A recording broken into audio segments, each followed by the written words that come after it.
4, 3, 2, 1. Cue music. This is Movies First with Alex First. Spike Lee has chosen comedy as a pointed and effective vehicle to convey a bigoted, self-serving community where racism is pervasive. It's the early 1970s, a time of great social upheaval as the struggle for civil rights rages on. Ron Stallworth, played by John David Washington, becomes the first African-American detective on the Colorado Springs Police Department, but his arrival is greeted with skepticism and open hostility by the department's rank and file. Undaunted, Stallworth resolves to make a name for himself and a difference in his community. As a rookie, he's sent to records, a role he absolutely detests. As luck would have it, an opportunity arises, and he seizes it with both hands. A newspaper ad opens the door.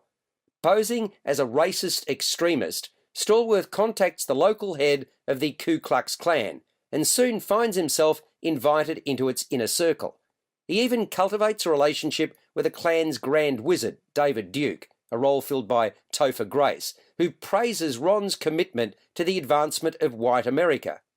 With the undercover investigation growing ever more complex, Stallworth's colleague Flip Zimmerman, Adam Driver, poses as Ron in face-to-face meetings with members of the hate group, gaining insider's knowledge of a deadly plot.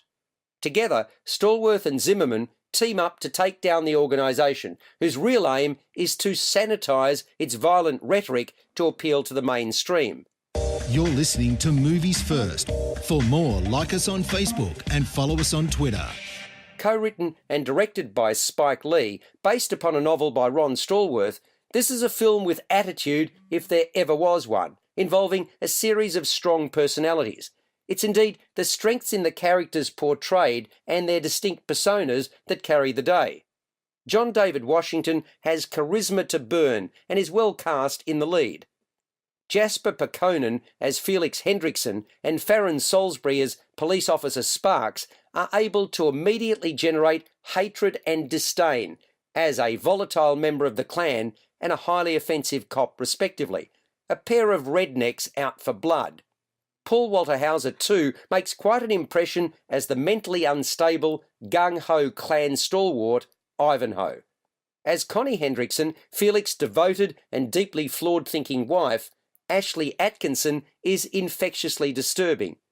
To team an educated rookie cop, the first African-American on the force with a white Jewish officer who cared naught for his heritage until he infiltrated the KKK, proved to be a stroke of genius.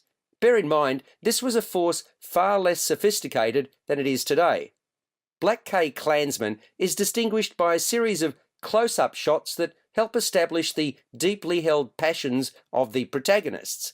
Some of the Keystone Cop antics are positively laughable, but as I indicated at the outset, humour, especially dark humour, can be a great leveller in highlighting some pretty nasty stuff. A powerful score by Terence Blanchard helps create the suitable mood.